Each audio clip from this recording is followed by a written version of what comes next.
a paz do Senhor esteja com todos, sejam muito bem-vindos ao Congregador. Hoje a gente vai mergulhar juntos na palavra lá em Deuteronômio capítulo 3. E olha, é uma passagem que fala muito ao nosso coração, viu? Sobre fé, sobre as conquistas que Deus nos dá e, claro, sobre o plano soberano dele para a nossa vida. Logo de cara, o capítulo já começa com a voz do próprio Deus. É uma promessa, sabe? É uma promessa poderosa que atravessa o tempo e chega até nós hoje, nos garantindo que, quando a gente anda debaixo da ordem dele, a vitória é certa. Então, para a gente entender bem, vamos passar por 4 partes principais aqui. Primeiro, a gente vai ver a queda de um gigante. Depois, como a terra da promessa foi dividida. Aí tem um chamado muito importante sobre ajudar nossos irmãos. E por fim, um momento bem pessoal, bem comovente entre Moisés e o Senhor. Cada ponto, meus irmãos, é uma lição para a nossa caminhada.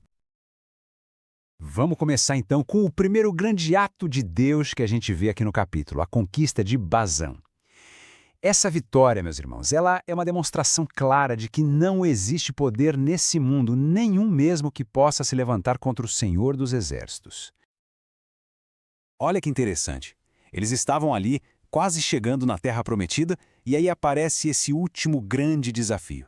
Foi tipo um teste final para a fé do povo, sabe? E isso nos ensina uma coisa muito valiosa. É que muitas vezes as maiores batalhas vêm um pouquinho antes das maiores bênçãos. E o resultado? A vitória foi total. Foi o cumprimento exato da promessa de Deus. Agora, aquela ordem de destruição completa, eu sei que olhando com os olhos de hoje pode parecer duro, difícil de entender. Mas a gente precisa compreender o contexto. Aquilo foi um ato de juízo de Deus contra a maldade daquele povo e, ao mesmo tempo, uma forma de consagrar aquela terra somente ao Senhor, para que não houvesse mais idolatria ali. Parem para pensar nisso. 60 cidades fortificadas foram conquistadas. Isso não é coisa de exército humano, não. Isso é o poder de Deus em ação.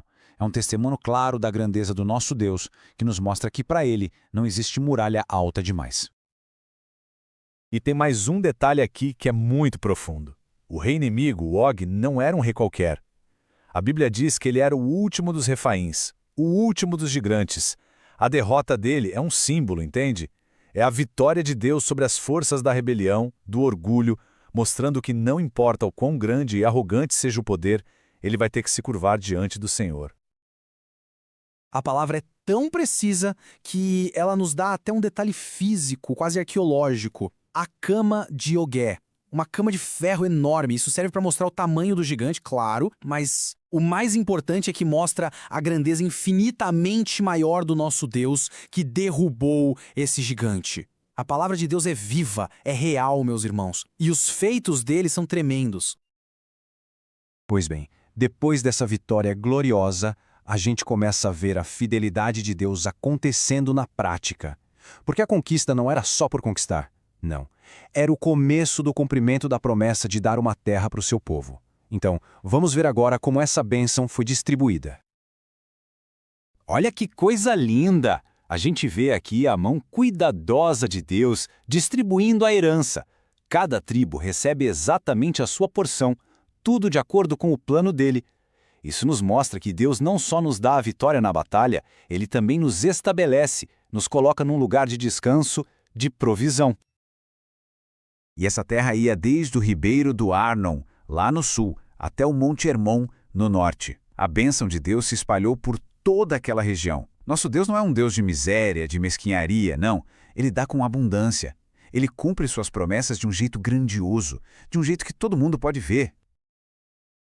Agora atenção aqui, meus irmãos, porque isso é muito importante. A herança que a gente recebe do Senhor, a bênção, ela nunca é só para a gente, nunca é só para o nosso próprio deleite. Com grandes bênçãos, vem também grandes responsabilidades. Aquela terra era um presente, sim, mas era um presente que vinha com um chamado. E que lição poderosa isso é para nós hoje, hein?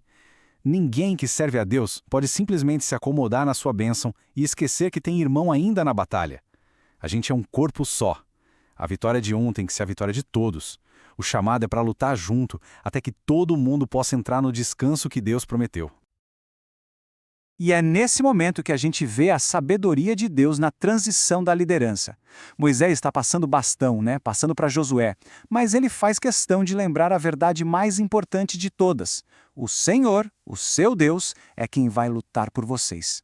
Pessoas passam, líderes mudam, mas o nosso Deus, ele não muda. Ele continua o mesmo, sempre fiel, sempre poderoso para salvar.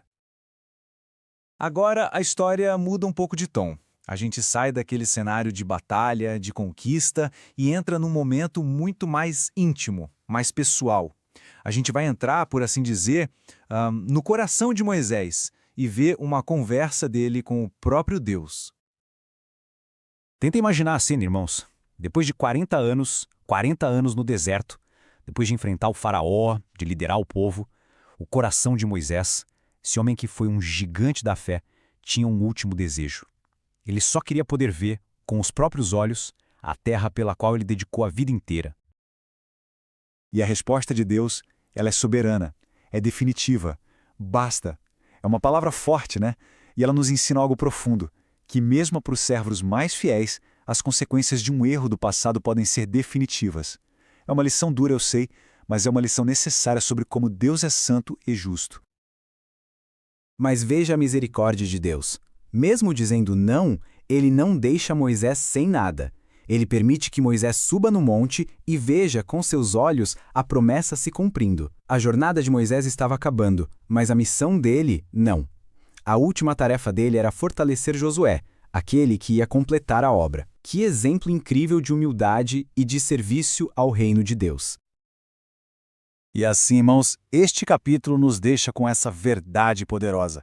A nossa caminhada de fé, ela tem vitórias gloriosas, tem gigantes caindo, mas também tem momentos em que a gente simplesmente precisa se submeter à vontade de Deus, que é soberana. O que aconteceu com Moisés nos ensina que o nosso maior chamado talvez não seja entrar na nossa terra prometida pessoal, mas sim ser fiel até o fim e passar a tocha da fé adiante para a próxima geração. Que a gente possa aprender com a vida dele e confiar no plano perfeito do Senhor, mesmo quando a gente não entende tudo. Que Deus abençoe ricamente a vida de cada um.